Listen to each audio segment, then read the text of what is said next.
हर दिन एंड्रॉइड के लिए बहुत सारे ऐप्स लिस्ट होते रहते हैं एंड्रॉइड के अलग अलग ऐप स्टोर्स पर, और मैं भी हमेशा तलाश में लगा रहता हूँ उनमें से अपने काम का ऐप ढूंढने के लिए, जो कि 20+ ऐप देखने के बाद कोई एक ढंग का ऐप मिलता है। तो ऐसे ही 3 यूजफुल ऐप्स के बारे में मैंने इस वीडियो में बात किया है, जो कि मैं पक्का कह सकता हूँ कि आपको भी ज़रूर पसंद आएगा। इन तीनों ऐप्स के बारे में मैं क्विक एक्सप्लेनेशन दे देता हूँ कि एग्जैक्टली इनका क्या काम है, और जो लोग ओवरव्यू बुलेट पॉइंट्स को सुनने में इंटरेस्टेड नहीं है वो डायरेक्ट टाइम स्टैम्प से इस सेक्शन को स्किप कर सकते हैं। पहला ऐप है अपलोडोग्राम। इसे टेलीग्राम का प्लगइन या टुकड़ा भी कहा जा सकता है। इस ऐप की हेल्प से हम जितने भी फाइल्स चाहें इस टेलीग्राम के टुकड़े वाले ऐप में हम अपलोड करके रख सकते हैं, शेयर कर सकते हैं। इनफैक्ट मेरे चैनल के कुछ वीडियोस के डिस्क्रिप्शन बॉक्स में जो ऐप का लिंक दिया हुआ रहता है वो कभी कभी इसी ऐप पर अपलोडेड रहता है, और अभी जो मैंने डिस्क्रिप्शन बॉक्स में तीनों ऐप्स का लिंक दिया हुआ है वो भी इसी ऐप पर अपलोडेड है। दूसरा ऐप है डम फोन असिस्टेंट। इस ऐप की हेल्प से हम बस एक क्लिक में अपने मोबाइल में सेव कॉन्टैक्ट को सिम कार्ड के स्टोरेज में सेव कर सकते हैं। मैंने भी कई बार ये प्रॉब्लम फेस किया है कि मोबाइल अचानक डेड हो गया और सारा कॉन्टैक्ट्स मोबाइल के साथ कुछ देर के लिए हाइबरनेशन में चला गया। तो वैसे टाइम में ख्याल आता है कि काश कि हमारा कॉन्टैक्ट्स हमारे सिम कार्ड में भी सेव रहता।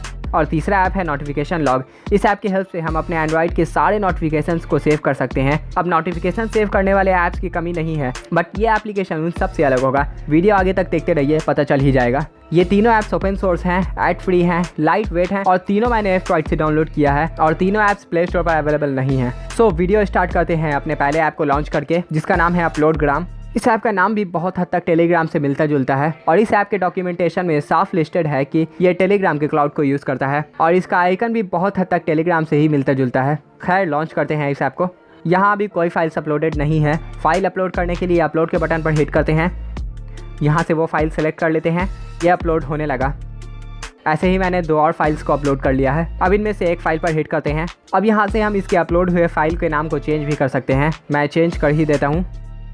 ओके, अब यहाँ से हम इस फाइल के लिंक को कॉपी करके जिस भी बंदे को भेजना चाहे भेज सकते हैं। फॉर एग्जांपल मैं ही इसे कॉपी कर लेता हूँ और किसी दूसरे ब्राउज़र में जाके पेस्ट कर देता हूँ। लेट्स से क्रोम में ही पेस्ट कर देते हैं।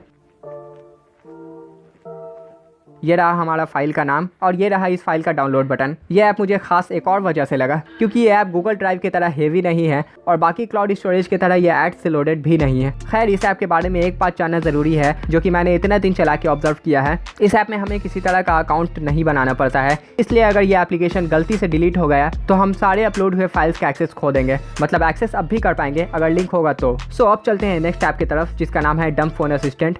ये ऐप है तो कुछ KB का ही, बट इंस्टॉल होने के बाद ये हमारे इंटरनल स्टोरेज का बस 1.5 MB ही लेता है। जैसा कि मैंने पहले ही बताया है कि ये हमारे फ़ोन में स्टोर्ड कॉन्टैक्ट्स को सिम कार्ड में ट्रांसफ़र करने में मदद करता है। यहाँ ये जो कॉन्टैक्ट्स दिख रहा है अभी, ये मेरे मोबाइल में अभी सेव्ड है, और इस एरो पर हिट करते ही ये हमारे सिम में भी सेव हो जाएंगे। इस तरह मैनुअली एक एक को हिट करके कुछ इंपॉर्टेंट कॉन्टैक्ट्स को हम सिम में भी सेव कर सकते हैं बड़े आसानी से। और अगर आप चाहते हैं कि पहले उस बंदे के नाम में चेंजेस कर लूँ फिर सिम में कॉपी करूँगा, तो इस पेन के आइकन पर हिट करके एडिटिंग भी कर सकते हैं।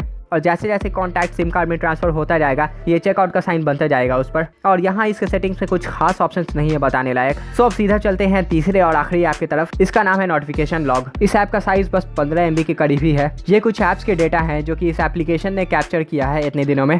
यह एप्लीकेशन नोटिफिकेशन को कैप्चर करते वक्त लगभग सारे डिटेल्स कैप्चर करने की कोशिश करता है, लाइक कब कैप्चर हुआ, डेट एंड टाइम के साथ, और काफ़ी अच्छे तरीके से इसको मैनेज भी किया गया है, लाइक फोल्डर बाय फोल्डर, और हर एप्लीकेशन का नोटिफिकेशन उस एप्लीकेशन के आइकन में ही डाला गया है। और सिक्योरिटी पॉइंट ऑफ व्यू से भी इसको काफ़ी मजबूत बनाया गया है। यहाँ 3 डॉट पर हिट करके रिक्वेस्ट ऑथेंटिकेशन को इनेबल कर देने के बाद इस ऐप को हमारे अलावा कोई दूसरा नहीं खोल पाएगा। जैसा कि मैंने पहले भी बताया है कि नोटिफिकेशंस कैप्चर करने के लिए बहुत सारे एप्लीकेशंस ऑलरेडी अवेलेबल हैं, बट ये एप्लीकेशन उनमें से मुझे सबसे खास लगा, क्योंकि ये एप्लीकेशन ओपन सोर्स है और काफ़ी दिन मैंने इसे यूज़ भी करके देखा है। यही था बेस्ट 3 एंड्रॉइड ऐप्स। उम्मीद है कि आपको भी पसंद आया होगा। कमेंट में बताना ज़रूर कि इनमें से कौन सा ऐप आप यूज़ करने वाले हैं और कौन सा ज़्यादा काम का लगा आपको। मिलते हैं ऐसे ही ऐप्स के साथ नेक्स्ट वीडियो में, तब तक के लिए गुड बाय।